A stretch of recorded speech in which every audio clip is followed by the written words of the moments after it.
يا رحمة للعالمين يا محمد. سیرت پروجیکٹ سیزن 1 ایپیسوڈ 2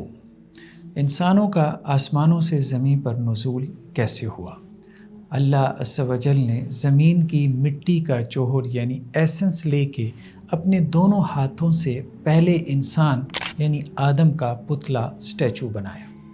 اس کا نام اللہ عز و جل نے آدم رکھا اور اسے آسمانوں کی جنت میں ٹھہرایا۔ صحیح مسلم کی روایت میں ہے کہ ابلیس یعنی شیطان اس پتلے کے گرد چکر کاٹتا تھا اور اندازے لگاتا تھا کہ یہ کیا ہے۔ جب اس نے دیکھا کہ وہ اندر سے خالی ہے تو اس نے اندازہ لگایا کہ کوئی ایسی مخلوق پیدا ہونے جا رہی ہے جو ابلیس کے مقابلے کی نہیں۔ اللہ عز و جل نے آدم علیہ السلام کے پتلے یعنی اسٹیچو کی نوک پلک سنوارنے کے بعد اس میں اپنی روح پھونکی اور اسے خلیفہ ہونے کے مقام پر سرفراز کیا اور اسے مسجود ملائک ٹھہرایا، یعنی فرشتوں نے آدم علیہ السلام کو سجدہ کیا۔ فرشتوں نے سجدہ کر کے آدم علیہ السلام کی سپیریئرٹی کو قبول کر لیا، جبکہ جنات میں سے ابلیس نے آدم علیہ السلام کے مقام اور ان کے مرتبے سے حسد کیا اور اللہ کے دربار میں تکبر کا اظہار کرتے ہوئے آدم کو سجدہ کرنے سے انکار کر دیا، بلکہ آدم کی ذریت ان کے آنے والی نسلوں کے خلاف اپنی دشمنی کا بھی اعلان کر دیا۔ آدم اور ابلیس کا قصہ قرآن مجید میں 7 مقامات پر مختلف انداز سے بیان ہوا ہے اور بائبل سے بھی اس کی تصدیق ہوتی ہے۔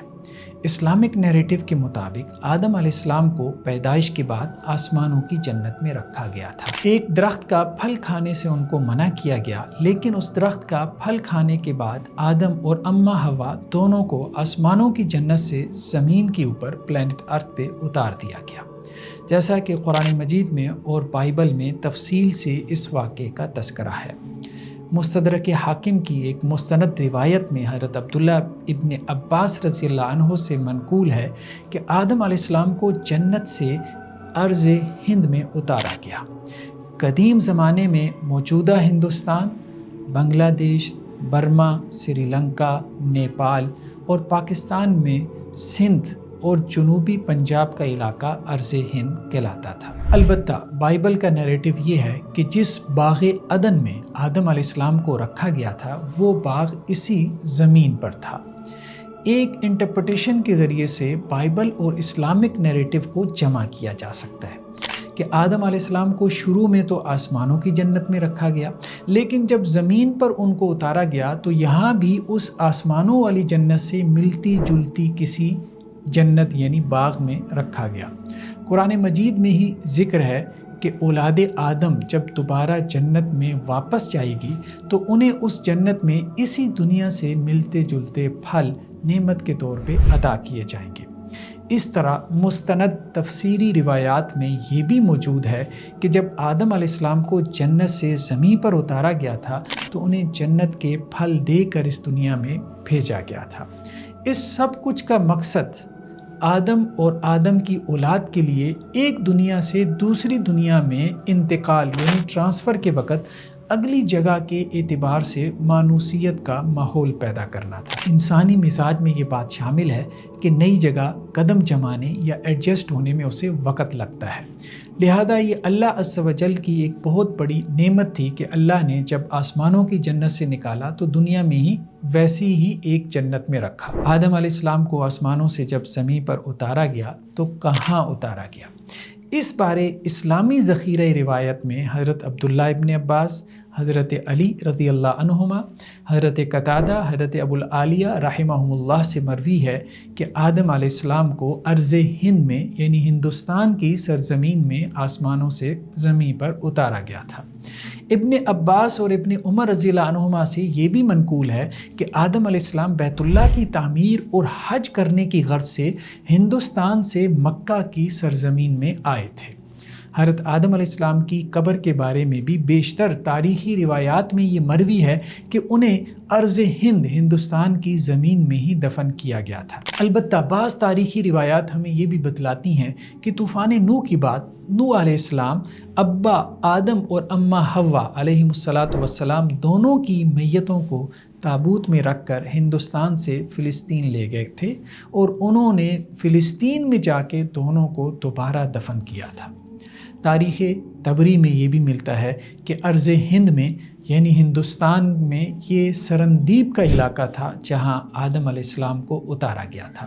اور سرندیپ کو آج کل سری لنکا کہا جاتا ہے۔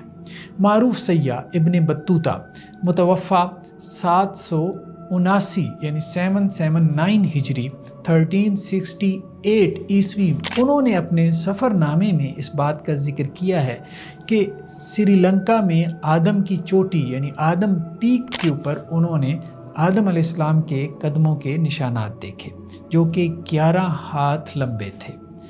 اور جس پہاڑ کے اوپر یہ قدموں کے نشانات تھے اس پہاڑ کی جڑ میں انہوں نے ایک نیلے دریا کا بھی ذکر کیا کہ جس سے یاقوت نکلتا تھا۔ یہ امکان کہ اس دریا کو اس کے نیلے رنگ کے سبب سے احادیث میں دریائے نیل کہا گیا ہو قابل غور ہو سکتا ہے۔ سری لنکا کے شہر رتنا پورا کے جنوب مشرق میں 40 میل کے فاصلے پر ایک پہاڑی سری پادا مقامی زبان میں جس کا معنی مقدس قدم کے نشان ہے، اس کی چوٹی پر 5 فٹ 7 انچ لمبے اور 1 فٹ 6 انچ چوڑے پاؤں کا نشان آج بھی موجود ہے۔ اس حساب سے اس انسان کے قد کا اندازہ 40 فٹ یعنی 12 میٹر بتلایا گیا ہے۔ اس پہاڑ کی چوٹی کو مقامی مسلمان اور عیسائی آدم کی چوٹی یعنی آدمز پیک کا نام دیتے ہیں، اور ان کے ہاں یعنی مقامی لوگوں میں معروف زبانی روایت اورل ٹریڈیشن کے مطابق آدم علیہ السلام جنت سے زمین پر یہاں ہی اتارے گئے تھے۔ اگرچہ وہاں موجود بدھ کمیونٹی کا دعویٰ یہ ہے کہ اس پہاڑ کی چوٹی پر موجود قدموں کے نشان گوتم بدھ کے ہیں، لیکن گوتم بدھ یعنی گوتم بدھا نون ہسٹری کی ایک معروف شخصیت ہے، یعنی 600 سال قبل مسیح، اور اس دور کے انسانوں کا قد کاٹ یعنی ہائٹ عام انسانوں جیسا ہی تھا اور اس میں کسی کا اختلاف نہیں۔ رہی یہ بات کہ یہ آدم علیہ السلام کے قدم کا ہی نشان ہے، تو یہ بات فی الحال تحقیق طلب ہو سکتی ہے کہ صحیح بخاری کی روایت میں ہے کہ آدم علیہ السلام کا قد 60 ذراع یعنی 60 بازو تھا۔ اب ذراع کی لمبائی میں اہل علم کا اختلاف ہے۔